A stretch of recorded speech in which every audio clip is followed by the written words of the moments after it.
siblings petitions. Siblings petition, do they really work? It depends.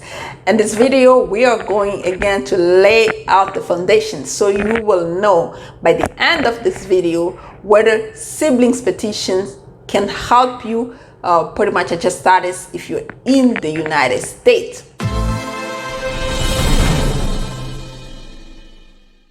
My name is Bijoux Ngwanda. I'm an immigration lawyer based here in DC. I do work with individuals across the country and around the world because we're dealing with U.S. immigration laws, and we take on complex U.S. immigration cases. If you're new to my channel, just go ahead and subscribe. If you're not new, welcome back. Thank you for subscribing. Please don't forget to hit the notification bell so you don't miss any of my videos. If you enjoy the content, please go ahead and share, like. Don't forget to comment below. Also, don't forget to join us on our private Facebook group so that we can help you.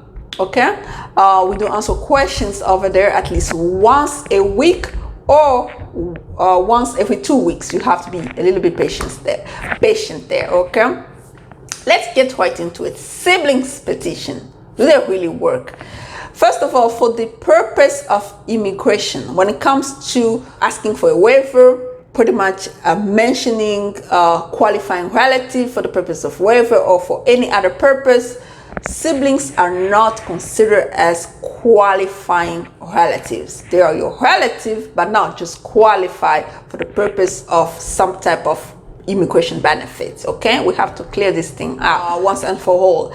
They are your siblings, they're your family members, but they're not qualified for the purpose of asking for certain immigration benefits such as waivers. Okay, so they're not qualifying relative. Who is a qualifying relative? A child, a spouse, or a parent. The parent must be U.S. citizen or lawful permanent resident. Child must be U.S. citizen or lawful permanent resident. And spouse must be U.S. citizen or lawful permanent resident. And when it comes to unlawful presence waivers, right, they only need parent or spouse. Child is not involved in it. That's how limited it is. That's how a lot of people that have children, but they can't really waive unlawful presence when it comes to that waiver, right? That's another subject for another day. But we want to address this topic, sibling petitions. Let's say, for example, first of all, we know that siblings petitions take forever, right? For it to be approved. Eventually, it's going to get approved. Eventually, the visa is going to become available.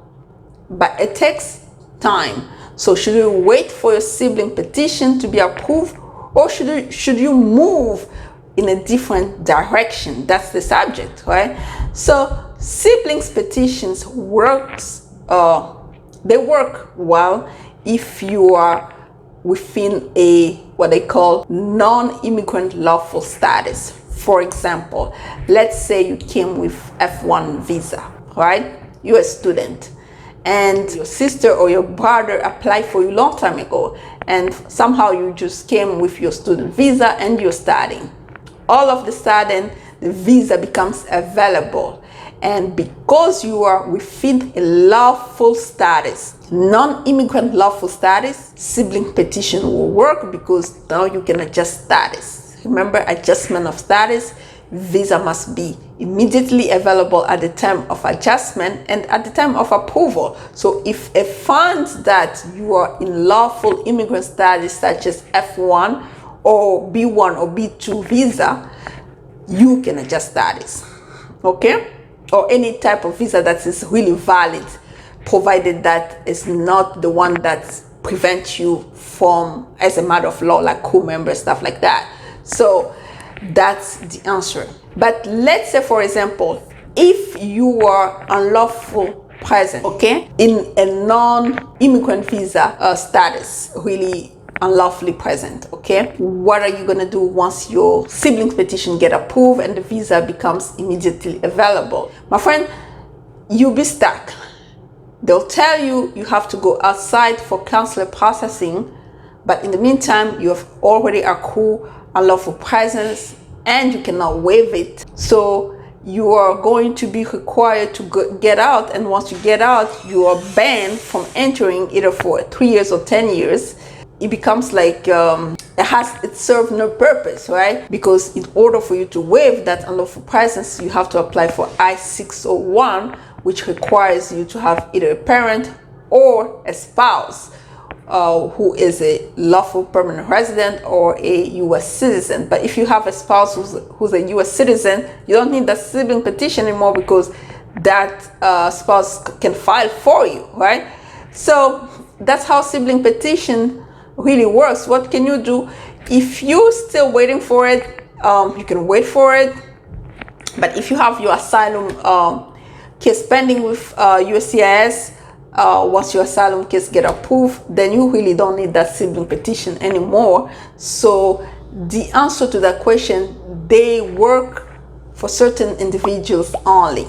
The majority of individuals with unlawful presence, unfortunately, they don't work. So if you overstay your visa, you can check out my other videos about overstaying the visa and what you can possibly do if there is something that needs to be done. If not, you can check my other video on how a U.S. child can help you out, maybe through humanitarian parole, deferred medical action, stay of removal, or those other reliefs that can give you at least a work permit to work, right? So that was it for today. Well, if you need a consultation, please call 202-751-2180. Email bijoux.ngwandaesq@gmail.com. Until next time, bye-bye.